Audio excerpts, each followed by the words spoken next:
Recording in progress.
Okay, so I sent him messages. You know who Carmel is?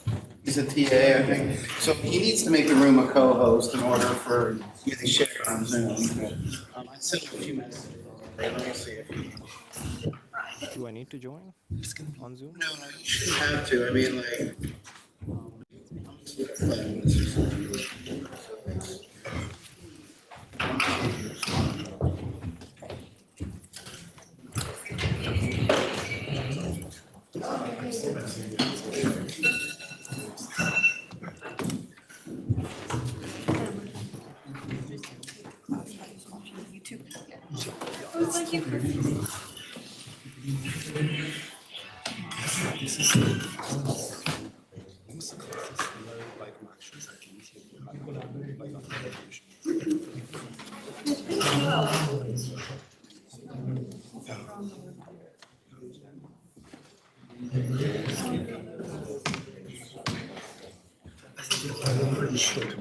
I know, it's like,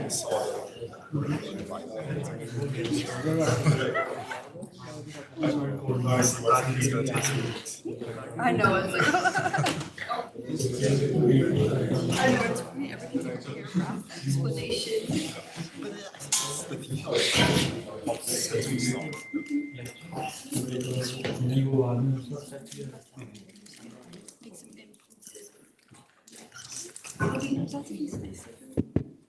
Hey, good morning, everyone. We'll just give us a couple of minutes for more people to join. I was frankly expecting more of you to join. But I understand it's Friday morning. Nobody wants to start off Friday morning with deep learning concepts.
Because usually they're on the website.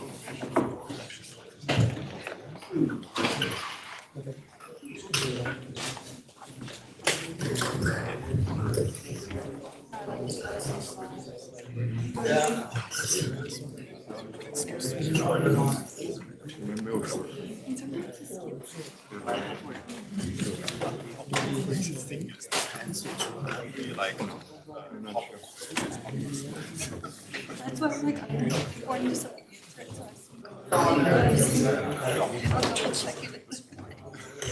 I know I realized that. Oh,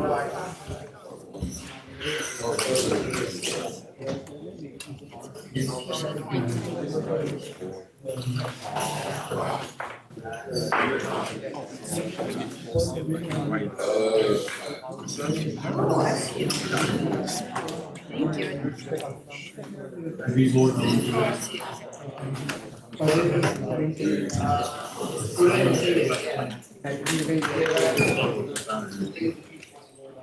I see.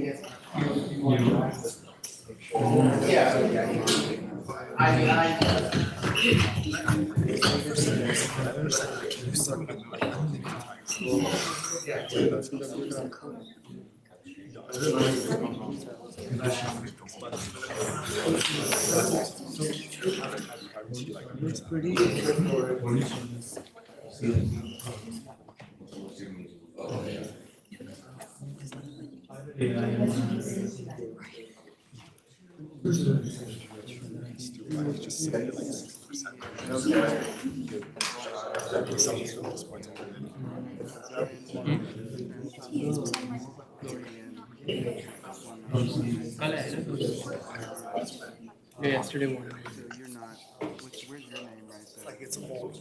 Yeah, you're not. Like old. Yeah, he won't respond back to me. I don't know why. I don't know if you have his number. Like I sent him like 6 messages. So like,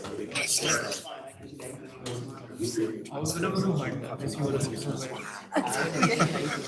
Do all the happy.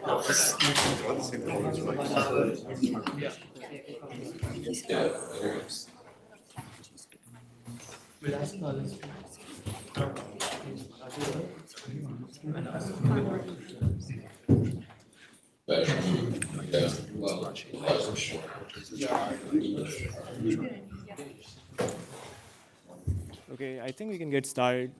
Sorry for the delay, guys. There was some Zoom issue, but I hope the online students can hear me loud and clear. Welcome to Lab 1. This is Introduction to Deep Learning. This is the first of the many labs that we'll have throughout the semester. My name is Ketan. I am one of the TAs for this course for this semester, and I'm joined by Hanan, who is a few minutes late. But just to get started, a few announcements to make. So homework 1 is out. I hope you can access it.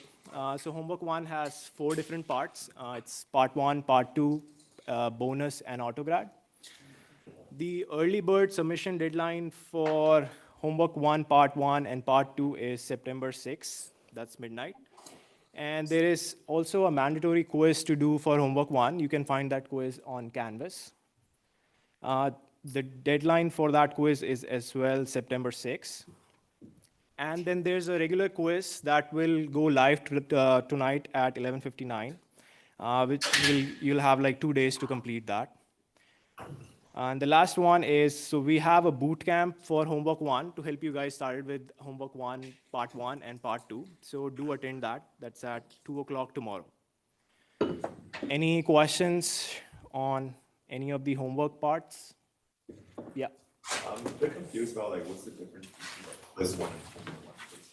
So homework 1 quiz is just related to homework 1 concepts. And quiz 1, so you'll have like a total of 14 quizzes throughout the semester. And so that is quiz 1, which is like the regular quiz. You'll have that over the weekends. And that's every week. But every homework, like homework 1, 2, 3, and 4, they have their own quizzes. And so that's homework 1 quiz. And that's mandatory to complete before September 6th for homework 1. So you also get like 3 attempts too. For homework 1 quiz, you get unlimited attempts. There is no limit on the attempts. Any other question? And what number of attempts for quiz one? Quiz 1, you'll get 3 attempts. And there is no time limit for any of the quiz in this course. Because I see the timer running. I just opened the quiz yesterday and it's been running for 16 hours. Does it? No, it's you are fine. Like it doesn't matter. Any more questions? Yeah. What kind of question will we ask? Is multiple choice or the quiz one? For quiz one. So quiz one will contain a mix of multiple choice, and I think you have to fill like entries in some of the questions, like text-based questions, but it's mostly multiple choice and single choice questions. Any other question? I know it's a little tricky to understand some of these parts for all the homeworks and quizzes, but you'll get used to it like in a week or two. And if you have any more questions, we can discuss it tomorrow during tomorrow's boot camp as well. Okay, so to get started, before I start, this is just a general advice for all of you. This course has a lot of content to cover. We have a lot of ground to cover. And generally the workload increases over the semester. So the TA's advice, faculty's advice would be to keep up, get started early with all of your homeworks, with your quizzes, and stay on top of things. Because if at one point you lag behind, then it will be really difficult to catch up on some of these stuff. And we have, a bunch of TAs to help you out with all the homeworks, with all the quizzes. We have like a lot of office hours throughout the week, including the weekends. So feel free to use them as and when you feel, you like using it. Okay, and the labs will be much, much easier than the lectures. And I don't know, like how did you find the lectures for week one? Okay, overwhelming? Good? Okay. So the labs are more fun and easier than the lectures. We'll try to address some of the queries and concepts that are discussed in the lectures. So I would advise, definitely attend the labs and definitely attend the boot camps and hackathons. It will really help you with getting started and completing your homeworks. Okay, so since this is an introduction to deep learning course, yeah. Where can we find these slides? I'll publish them after the recitation. So since this is an introduction to deep learning course, I feel like it's important to address the question, what is deep learning? Anyone wants to take a guess or anyone wants to answer? I know it's pretty early in the morning, still. Yeah. That is on the right track. Let me reframe the question. What is the difference between deep learning and machine learning? Yeah. The layers, there's much more layers in your actual models to capture more information. That is correct, but it's not the identifying difference between machine learning and deep learning. Anyone else? Yeah. So deep learning handles much more complex data, input data compared to machine learning, as it has more number of layers and higher dimensionality. So that is one primary difference, and it kind of mimics the way human brain works. That is in form of neural networks and connectionist mechanisms. Yeah, that is correct. So deep learning is again one of the fields in a more broader field, which is artificial intelligence. So AI is a field of computer science which helps the machines and the computers to mimic how humans think and make decisions. So that's the broader field, and that field has certain subclasses or branches. The first one is the machine learning thing. So when AI, started back in 1980s, there was one program called Psych, which was, I think, it was one of the first inference-based engines, which was introduced, I think, in 1989. It was solely based on like hard-coded rules and statements, which human supervisors provided to it.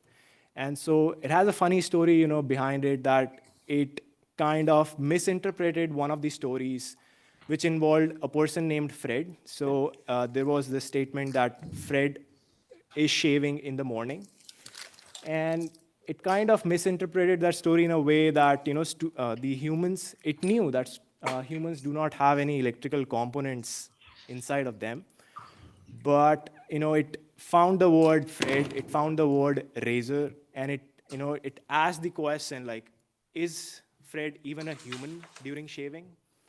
So based on those hard-coded things, scientists and engineers found out that it's not going to work, and they needed a way to make these machines automatically learn by themselves. And that's where machine learning was introduced. So machine learning is a field of AI which helps all these machines to learn on their own. And deep learning is again a subset of machine learning, which involves neural networks. So it tries to make the machines automatically learn and mimic the human behavior, just like how the simulations in our brain work when all the neurons fire together. So that's where deep learning comes into the picture. Anyone cares to guess what that green bubble here has? It's very popular these days. Yes, exactly right. That's generative AI.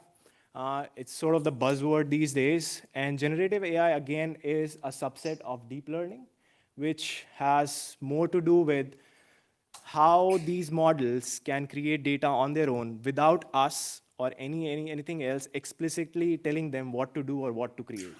Some of these popular generative AI models like ChatGPT, you just give a prompt, it starts generating text without us telling what exactly to generate. So, and there are many popular generative AI models going on these days.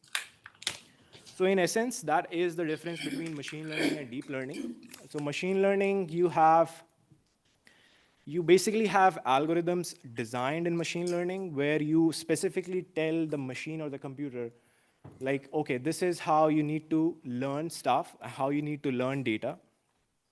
Whereas in deep learning, you don't have to specifically employ algorithms. You can just use neural networks, and they can do most of the heavy lifting for you. For example, this is an example, like let's say you want to detect object like a car.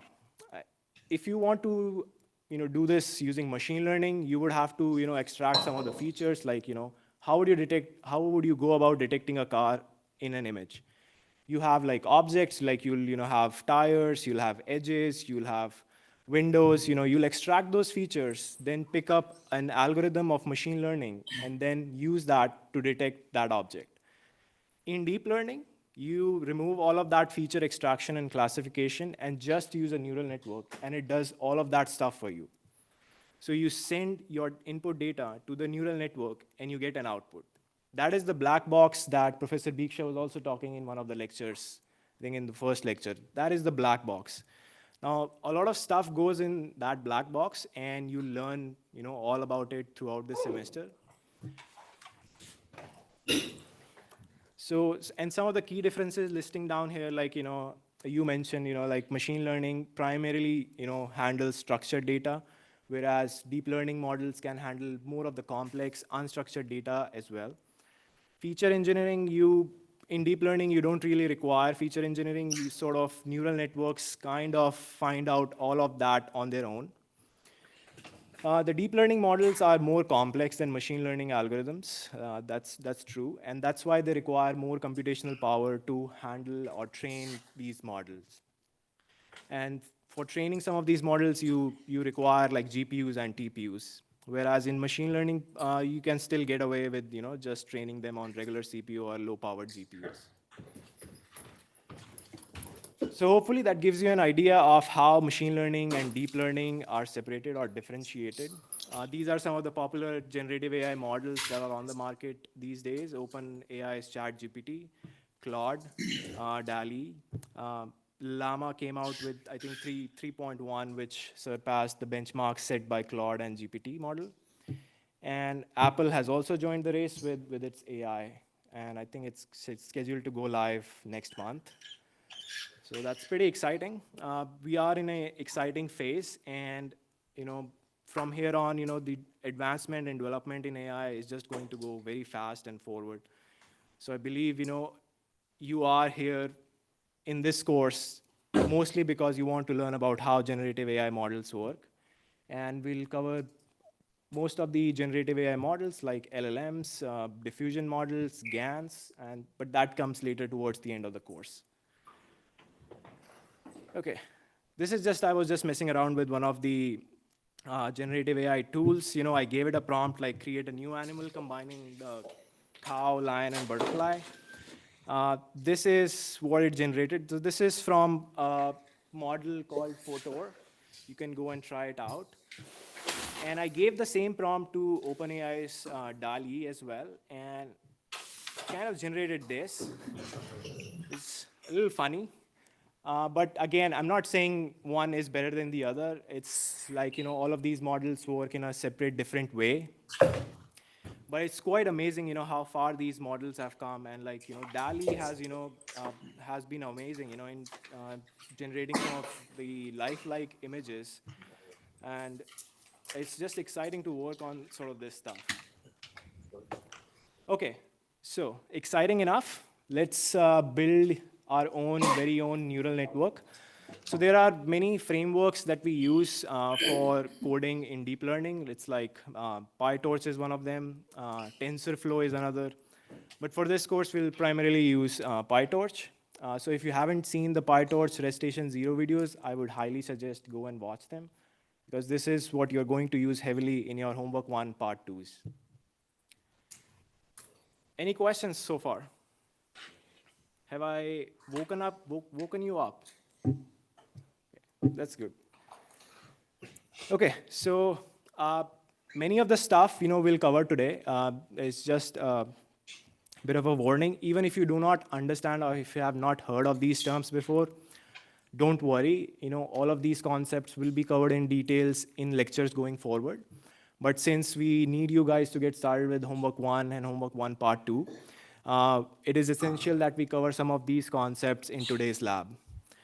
But even if you feel like alienated, you don't feel like you're not understanding some of the stuff, again, do not worry. All of these concepts, almost all of these concepts that I'm going to talk about today have their own lectures, dedicated lectures, and professor will be going over in detail on all of these concepts. So let's start with the MLP architecture. So herein whenever you're creating a deep learning model, you create a class, and you sort of inherit the module base from PyTorch. So the torch.nn module here at the top is actually a base class in PyTorch, which helps you handle all of the deep learning related methods and functions. So it is essential whenever you are creating a class for your network, you inherit this class. And then you have the init function, which initializes some of the important parameters for your network, like what is the input size of your network, what is the output size of your network is going to look like. And then, so again, it gives you a super call to the module base, and it's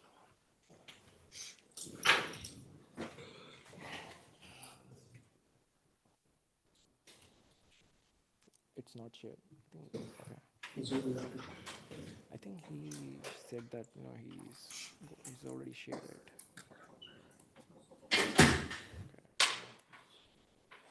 Yeah, he needs, the TA Carmel needs to, I've sent him multiple messages, he needs to share, or make a room co-host to share it. I've sent him a bunch of messages, and then even For logging in. Yeah, just log in. Just a minute, guys. Should I leave?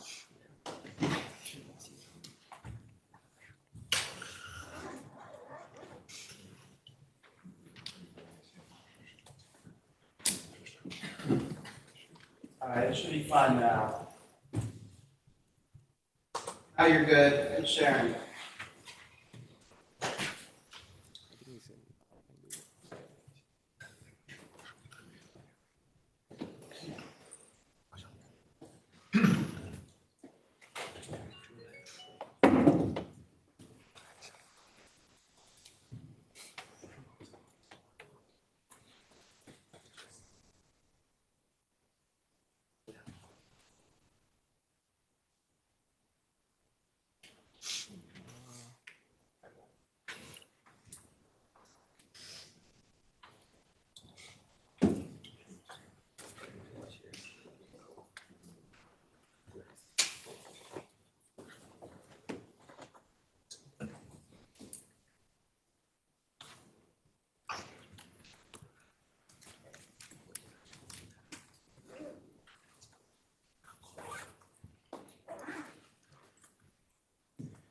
Okay. Yeah, sorry about that.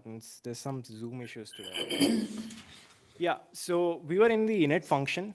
So in the init function, you have to define, how your neural network is going to look like. And so you, like, for example, I have here a self.layers variable.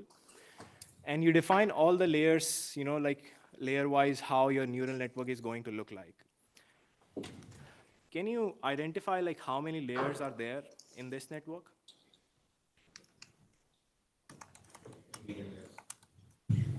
So we don't include the input layer as one of the layers. That's the general convention in like machine learning and deep learning. You don't include the input layer. Excluding that, how many layers are there in this network? 4, are you sure?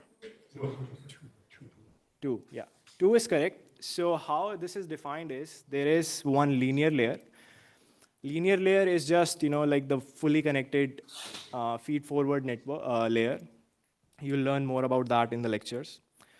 So how this layer is defined is you have an input size, like, that is the input of the data that you're giving to the layer.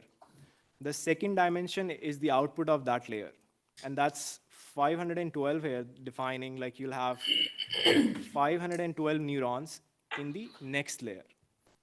Followed by, you have an activation function. This is the ReLU function. This is the rectified linear unit thing. After the activation function, you have another linear layer, which is taking input now, those 512 output that was given by the first layer, and then you have the output as the output size. So you define this input size and output size when you are creating this network or creating an object of this network. So how this is working is,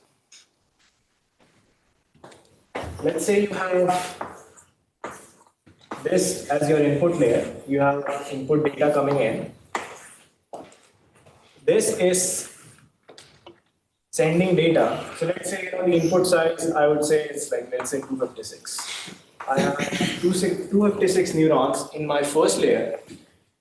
The second layer, according to this definition, has 512 perceptrons or neurons. And let's say the layer, next one, output layer, again, let's say it's going to give 10 output. So I'll have 10 neurons here. This is what, in general, this network is defining. So you have one hidden layer here.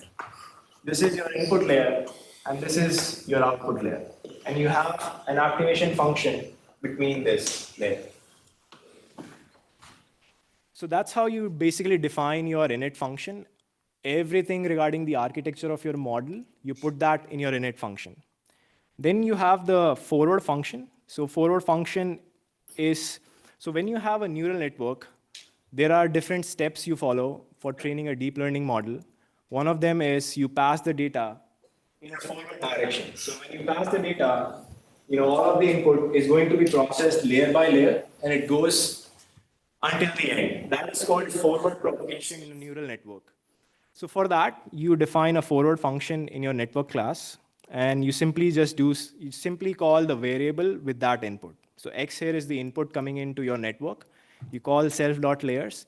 And because we have defined self.layers to be a sequential torch.nn.sequential method, what it does in the background is it simply executes all of the layers that you have defined one by one. So you don't need to like loop over each and every layer by using an explicit for loop. And that's where some of these frameworks are very powerful, because you can just use their power and functionality and not have to explicitly loop over the stuff. So that's how you basically define a standard MLP architecture. So training a deep learning model, these are some of the basic steps I that had a you'll. question on Zoom if that. Yeah. Yeah, so why do we need to define forward? Like once we define our network, isn't it completely like deterministic as to what our choice for forward needs to be? Like, do we have other choices for how we can even define forward? Yeah, so by default, there is a forward function for every module that you define. But sometimes, since this is still a very basic architecture, there are times when you need to process some other stuff in a forward function. And back then, if you need more logic in your forward pass, then you have to define a forward function. Okay, that makes sense. Okay, fine. Yeah, thanks. Okay, so training a deep learning model, these are some of the basic steps that you'll follow, when you're training your own model. Forward propagation, like I mentioned, you do a forward pass of the data through this network, neural network, and that is called forward propagation. Second one is the loss calculation. So loss calculation is you need a way to find out how good your predictions are. So this model here at the output layer is giving some predictions. And you need a way to find out like how good are those predictions. And for that, you have several loss functions to calculate, which finds out the difference between your predictions and the actual values that should have been predicted. And that again is an architecture decision, like if your task is a regression task or if your task is a classification task, then select the loss functions based on that. Backpropagation. Now, backpropagation is, I would say, it is the heart of deep learning. It is how some of these modern, big LLM models or generative AI models are able to do what they're able to do is because of backpropagation.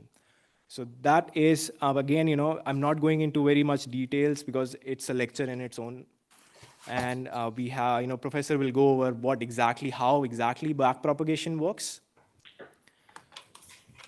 And then once backpropagation happens, the weights are updated. So in machine learning, you have model parameters. In deep learning also, you have model parameters.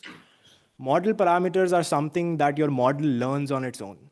And in deep learning, it's usually the weights that are connecting your neural networks. So when one neuron is connected to another neuron, it is connected through a weighted edge. And that edge, whatever weight it has, that is a learnable parameter in your model.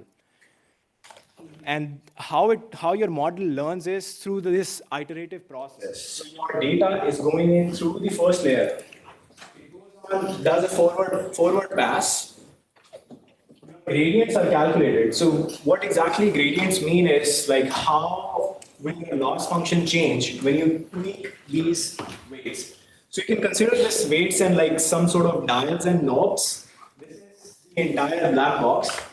All of these weights that are connecting your neurons are some sort of dials and knobs, which you have to tweak over several epochs. So one epoch is, going through one iteration of your entire data. So how it learns is when you have done one iteration, you calculate the gradients, like changing some of these parameters. How will your gradient change? How will your loss function change? That is propagated backwards. So that information goes backward to your neural network layer by layer, just how it was propagated forward. Based on that, based on those gradients, your weights or your dials and knobs are updated.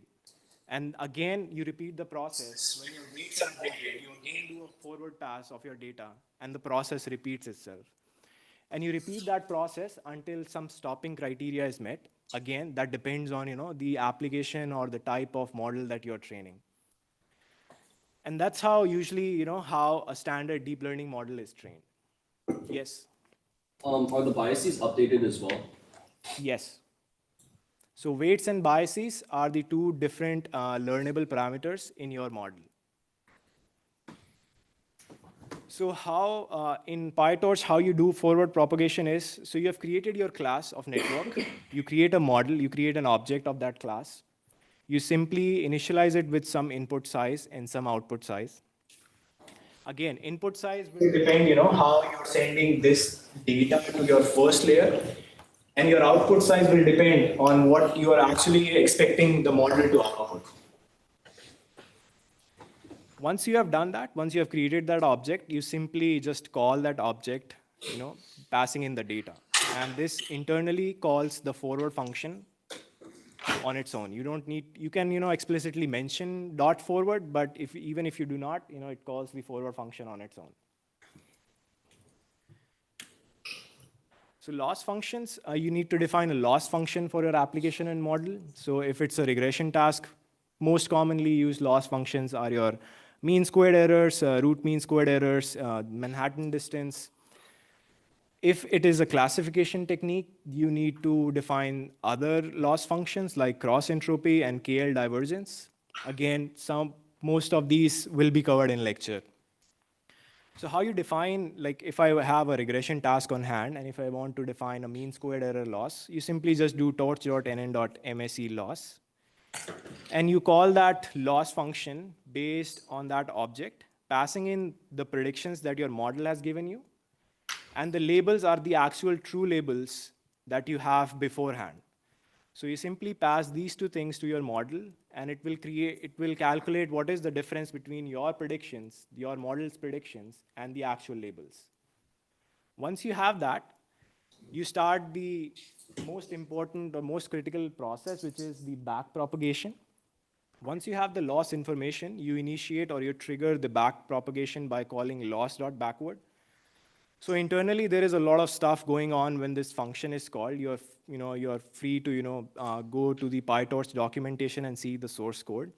But essentially, what it is doing is, if you have sort of this network, you have weights and biases associated with each and every link, and it is calculating gradients based on these weights and biases. How changing these weights and or these dials and knobs will change your loss function. Once those gradients are calculated in an automated manner, it flows backwards layer by layer. Starting from the last layer, it will go to the first layer and update your weights and biases. So once these gradients are calculated, optimizer comes into the picture. Now, optimizer, it is the optimizer's responsibility to update the actual weights and biases or the model parameters. So when you trigger your backprop method, you have the gradients. Those gradients will be used by your optimizer to update the weights and biases, and that is performed by optimizer.step method. So once you call the dot step method, it goes on and updates all those model parameters. Again, before this, you would have to initialize or you would have to pick an optimizer. There are a bunch of optimizers to pick from. Again, it's with your homeworks, it's sort of an experiment, like which optimizer works better than the others. You will try on or experiment with different optimizers like gradient descent, Adam W. So once you pick an optimizer, you initialize it. You initialize it to have 0 gradients because by default, PyTorch accumulates all the gradients over different epochs. So it is necessary for you in every pass to initialize or reset your gradients to 0. And that's what that step is doing. Once you have that, optimizer.step, again, it updates your parameters. Then there are two different model modes. One is the training mode. The other one is the eval mode. Yeah. Why did they make it to accumulate the gradients? I mean, it was just a general behavior at first. Like, in case you need gradients at the end of everything, like at the end of, like, let's say if you're training a model for 10 epochs, you need, you're the entire gradients calculation for some purpose. So they made it to accumulate over the different epochs. The other way, it's easy, we can just reset it and just calculate it again. But yeah, that's the default approach in PyTorch. Yes. So you need to reset the gradients after each batch or after each epoch? After each epoch.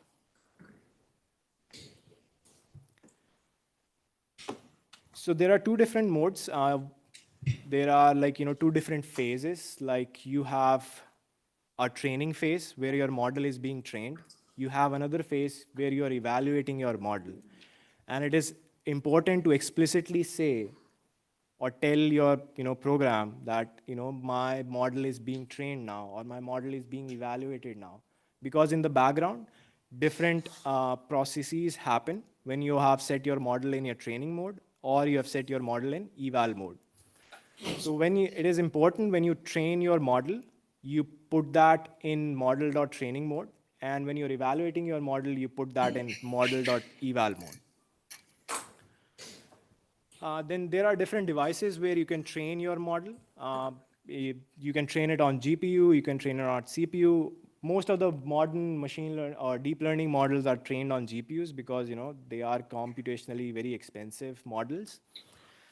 And it is important to keep your model and your data both on the same device. If you're training your model on GPU, it is important to keep your model as well as the data set and the data on GPU. And vice versa is also true. If you are training it on CPU, keep both model and data on CPU. If you do not do that, there are some inconsistencies which can occur when you're training your model. So to do that, you simply create, so it's again, it's a very hectic task to make sure wherever your data is being handled, whether it's on the same device. So better to modularize that or generalize that. Like you define a device at the top which says if you have a GPU available, you put it on CUDA, else you just put it on CPU. And then when you have created your model, model.toDevice will put that model on the device which you have selected in the previous statement. And then again, when you are going over the batch of data one by one, you put your inputs and your labels again on the same device so that everything is consistent. And then you do predictions on that model using the inputs that you have collected through the batch of data. Yes? Why did you enumerate your data loader if you weren't going to use I at all in the bottom part?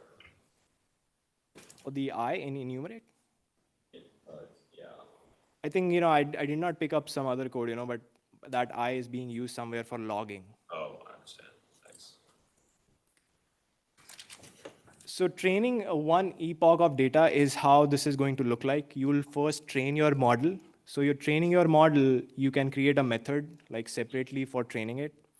You'll pass in your model, you'll pass in your data loader. I hope you guys have gone through the data loader recitations. If not, I would highly recommend, going through the data loader recitations because data loaders are going to be heavily used in every homework. Then you pass in the optimizer, which is responsible again for updating the model parameters. And you pass in the criteria for your loss function. First thing to do here is set your model to training mode. Once you have set it up for training mode, initialize the loss function to 0. You enumerate over your batch of data. First, you set up, zero gradients, and then you collect inputs and labels from your batch of data and pass it through your model. You'll get predictions in return, and you calculate the loss on those predictions. Once you have the loss, you'll backpropagate by triggering the loss.backward function and use the optimizer.step to update the weights and parameters like we discussed. And then you accumulate the loss because you are passing in your data through batches. At the end, one batch might have more loss, one batch would have like very less loss.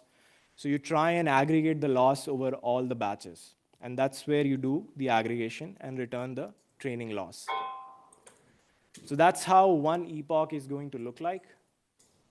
And you repeat this process through several epochs. And then how you evaluate. So when you're evaluating, you have to put your model again in eval mode or in an inference mode. So with torch.inference mode, you put your model in inference mode. You pass in the predictions. You get the predictions from the model using your validation data set. You calculate the loss again because you need some way to find out like how is it performing on unseen data. And before this, I think this is missed, but you have to put your model in model.eval mode. And this is how you evaluate or put your model in inference mode. This is, again, a very, very high overview of how you will go about training your models in deep learning. You will more or less follow, this structure, but based on the application or based on the problem, you will, tweak some of the things in some of these methods. But this is how, in general, the training of any model or any deep learning model will look like. And that's pretty much it on this lab. Now we have an exercise for you to create your own deep learning neural network. And we'll start off, this is what is called the Hello World program of deep learning, which is to classify some handwritten digits provided by the MNIST dataset. think, have we published that Piazza post?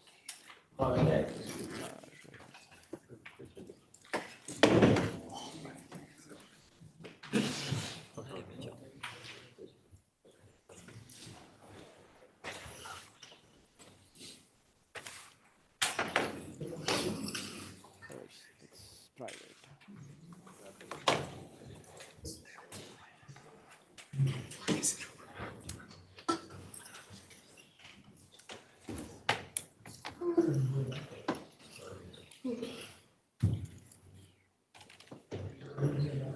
Okay, you should have access to Piazza post 125. It has a starter notebook. Just download that notebook and get started with the coding part. I'll put up the slides once again for your reference.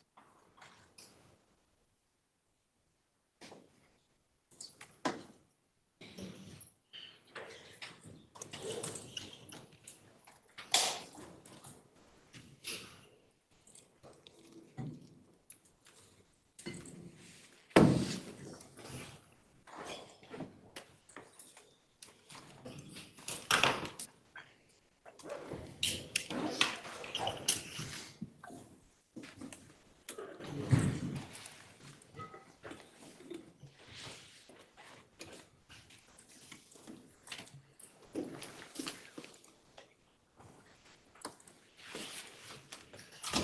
No.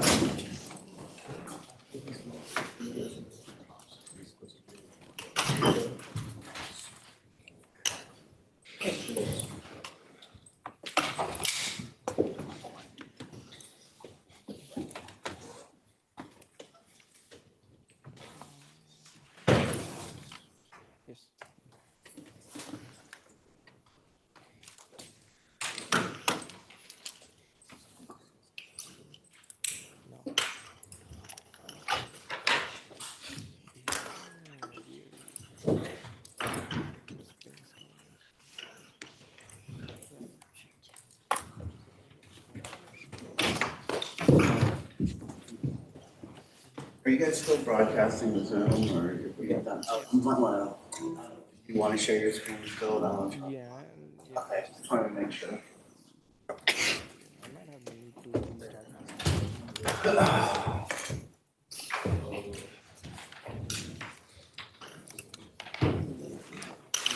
This one.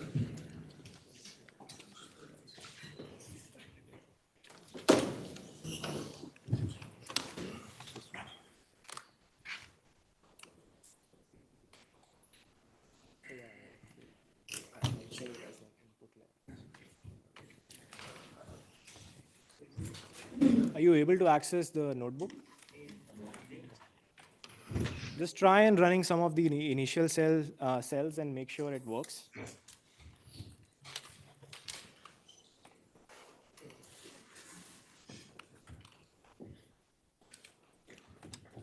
Where should find it? On Piazza. Or sometimes, Piazza takes time, so just refresh the page.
The slides are also on that Piazza post. So just for your reference, go ahead and download that.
Is everyone able to access the notebook?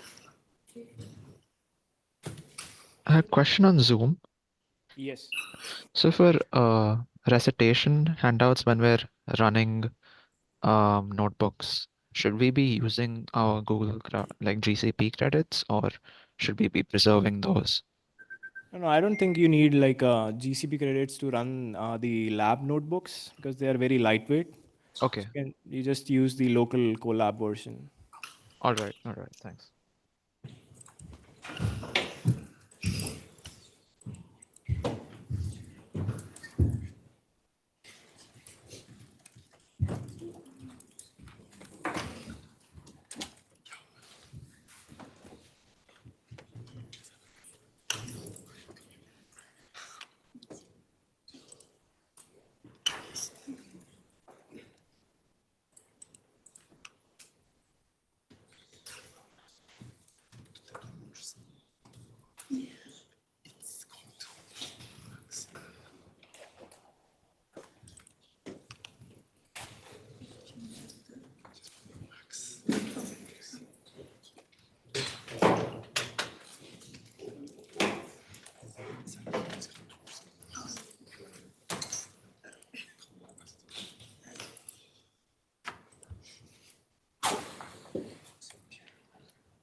Ask questions, guys.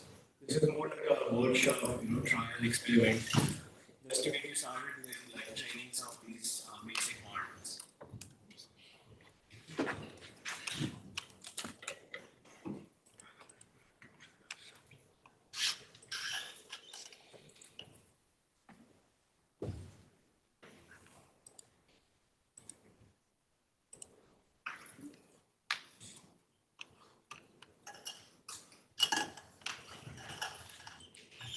So if anyone has doubts, just raise your hand. We'll just come. Sorry? Yeah.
Or like asking like administrative questions.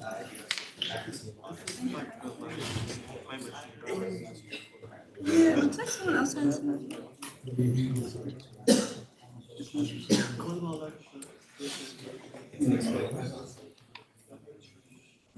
Experiment with different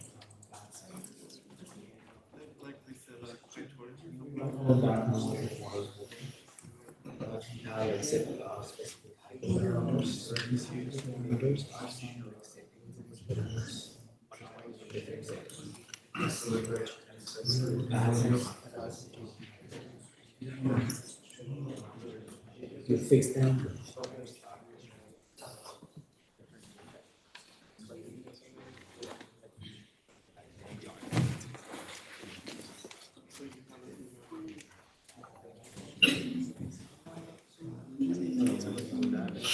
Oh, okay.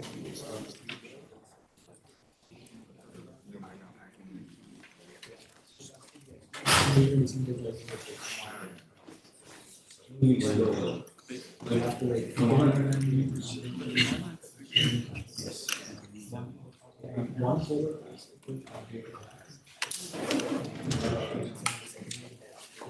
Extremely slow. That helps in cases where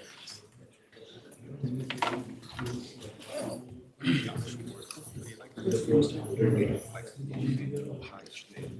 Yeah, okay. Yeah, so I don't want to take in that case. But then again, you know, if you're really gonna not near the first three blocks, very, very slow. There's a trade-off.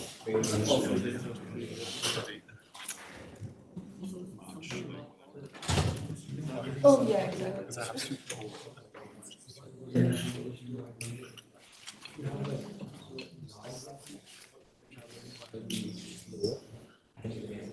You're giving it more data.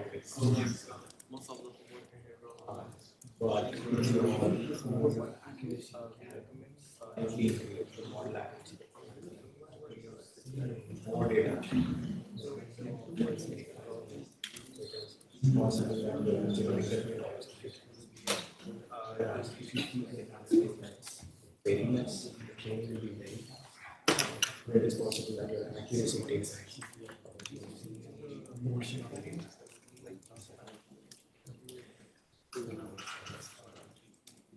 Okay, so the thing was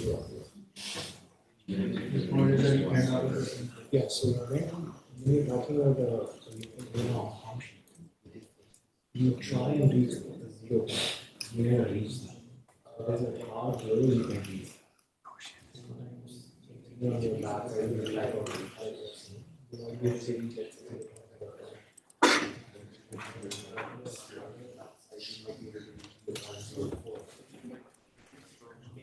very good. That's again.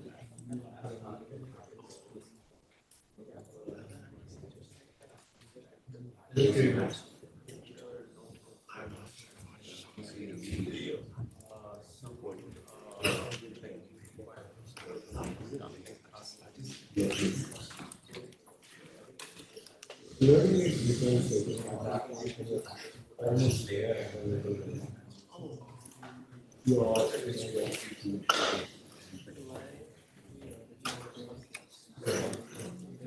you cannot reach exact zero.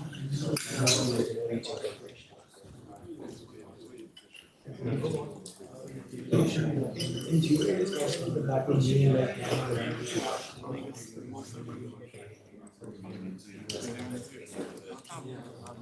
completely mass of things.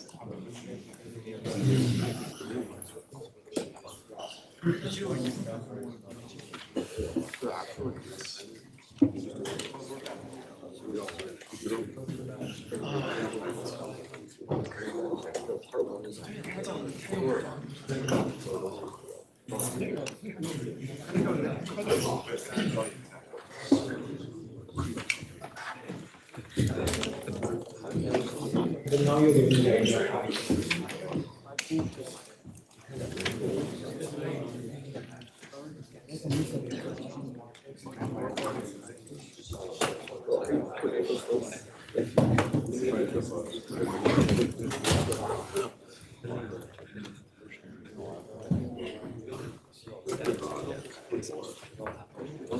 Yeah, that's what I'm worried about. It's like adverse.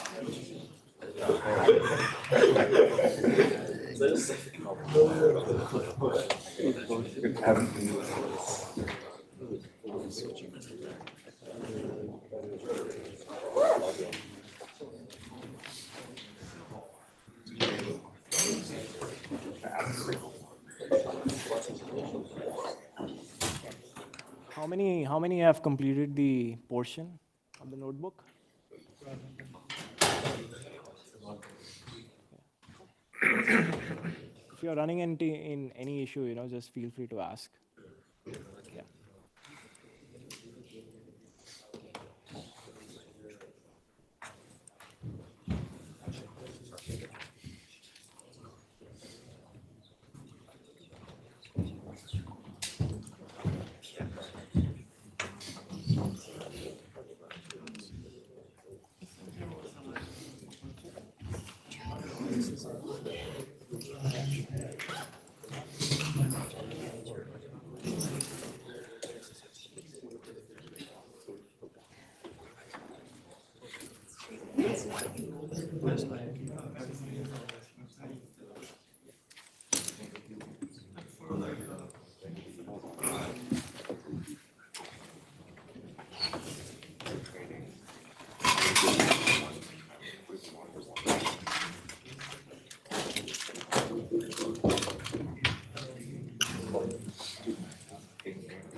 Oh, me too. Okay.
Now you started with the crossword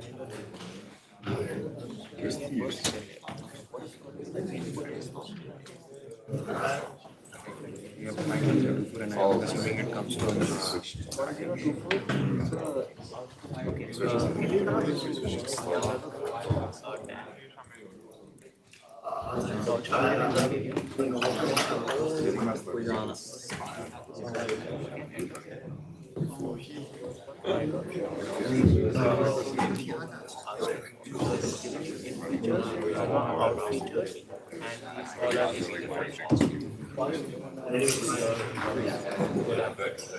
Insights is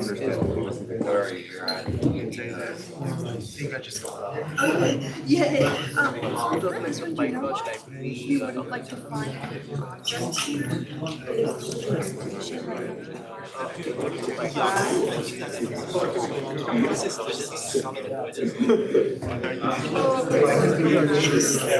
We're not gonna be like using it like I see, I see.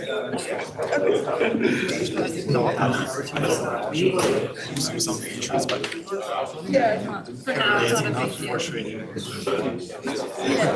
Yeah. I know, I backwards whenever I saw the programming, so. Like you'll be fine. Like it Yeah. doesn't do a lot.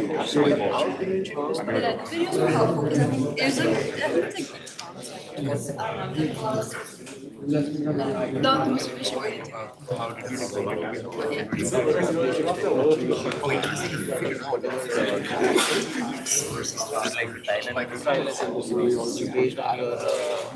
equation sense and how the loss function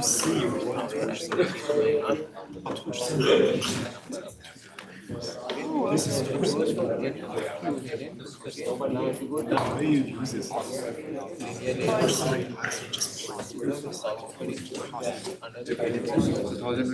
to correspond to like an instance. yes, the output of the previous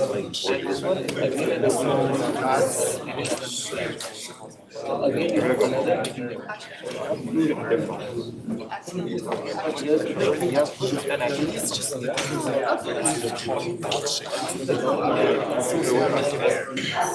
Thank you. We're for some reactions. It's like a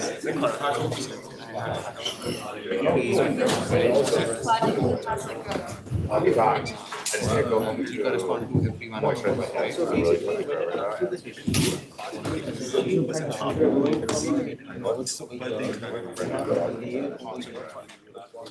just to mention, guys, there's nothing to submit. So if you have done, you're done with the notebook, you are, free for the day. Yeah. And I'll see you guys tomorrow at 2 for the boot camp. Yeah.